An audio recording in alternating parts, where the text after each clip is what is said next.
بسم اللہ الرحمن الرحیم۔ السلام علیکم ورحمۃ اللہ وبرکاتہ۔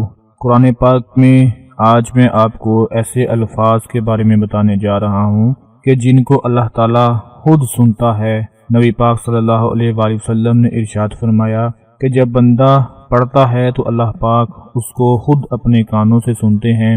انشاءاللہ میرے پیارے دوستو، میری بہنوں، میرے بھائیوں، ان الفاظ کو پڑھ کر جب آپ اللہ پاک سے دعا مانگیں گے، اللہ سے اپنی کسی بھی حاجت اور مقصد کے لیے مانگیں گے تو اللہ پاک آپ کو ضرور عطا فرمائیں گے، کیونکہ یہ الفاظ اللہ پاک کو بہت ہی زیادہ عزیز ہیں، بہت ہی زیادہ پسند ہیں۔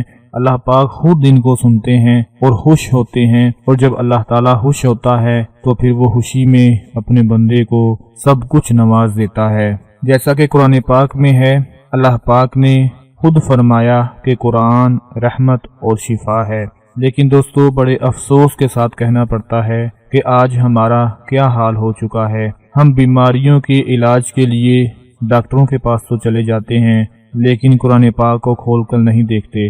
ہم اپنے رزق میں، کاروبار میں برکت کے لیے، اضافے کے لیے، ترقی کے لیے عاملوں کے پاس تو چلے جاتے ہیں، لیکن ہم قرآن کو کھول کر نہیں دیکھتے۔ اگر ہمیں اپنی بیماریوں، پریشانیوں اور رزق میں رکاوٹوں اور کاروبار میں برکت اور ترقی چاہیے تو ہمیں قرآن پاک کو کھولنا ہوگا، قرآن پاک کو پڑھنا ہوگا، کیونکہ قرآن ہی دلوں کا سکون ہے، دلوں کا چین ہے۔ قرآن کی تلاوت کرنے سے بیماریوں سے شفا مل جاتی ہے، رزق اور دولت میں اضافہ ہو جاتا ہے، انسان ہر طرح کی رکاوٹوں سے بچا رہتا ہے۔ جس گھر میں قرآن کی تلاوت اور ذکر خدا ہوتا ہے اس میں بہت ہی زیادہ برکتیں نازل ہوتی ہیں، فرشتے حاضر ہوتے ہیں اور شیاطین بھاگ جاتے ہیں۔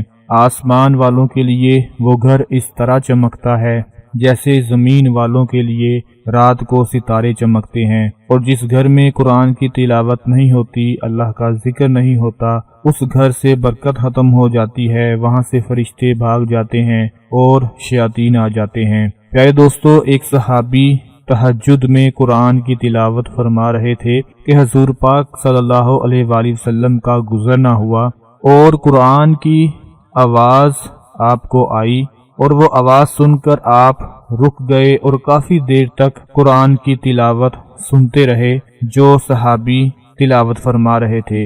اس کے بعد آپ تشریف لے گئے۔ پھر فجر کے وقت ملاقات ہوئی تو حضور پاک صلی اللہ علیہ وآلہ وسلم نے ان صحابی جن کا نام ابو موسیٰ تھا ان سے فرمایا، اے ابو موسیٰ، تمہیں تو اللہ نے حضرت داؤد علیہ السلام کی آوازوں میں سے ایک آواز دے دی ہے۔ جس طرح کے مشہور ہے حضرت داؤد علیہ السلام کی آواز، جب وہ قرآن کی تلاوت فرماتے تھے تو درخت جھومنے لگ جاتے تھے اور پہاڑ ہلنے لگ جاتے تھے، یعنی وہ وجد میں آ جاتے، اور پرندے جو آسمان پر اڑ رہے ہوتے تھے وہ رک جاتے، وہ اپنی جگہ پر ٹھہر جاتے تھے۔ اس قدر اللہ تعالیٰ نے حضرت داؤد علیہ السلام کو آواز سے نوازا ہوا تھا۔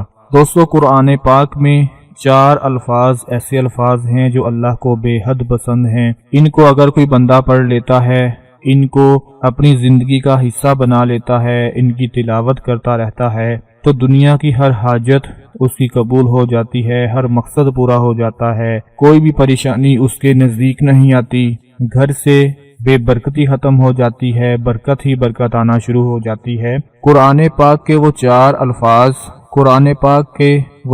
الفاظ سورۃ الرحمن کے الفاظ ہیں، اور وہ الفاظ ہیں الرحمن علم القرآن خلق الانسان علمہ البیان۔ دوستو، سکرین پر آپ لوگ دیکھ رہے ہیں سورہ رحمان کی یہ 4 آیتیں ہیں، چھوٹی چھوٹی آیتیں ہیں۔ الرحمن علم القرآن خلق الانسان علمہ البیان۔ دوستو، یہ 4 الفاظ قرآن پاک میں سورۃ الرحمن کے ہیں۔ ان کو آپ لوگوں نے اپنی پیاری سی آواز کے ساتھ تلاوت فرمانا ہے، ان کو پڑھنا ہے۔ اللہ پاک خود سنتے ہیں قرآن کے ان الفاظ کو، اور اس کے ساتھ ساتھ اگر آپ لوگ قرآن پاک کی سورہ رحمان کی تلاوت کرتے رہیں، دن میں 1 مرتبہ بھی پڑھ لیا کریں تو آپ کے لیے وہ کافی ہوگا، کیونکہ قرآن پاک اور اس میں موجود سورۃ الرحمان اس کی تلاوت میں ایسا اثر ہے کہ سننے والے پر بے حد خاموشی طاری ہو جاتی ہے۔ سورۃ الرحمن ہر قسم کی حاجت کے لیے بہت ہی اکثیر ہے۔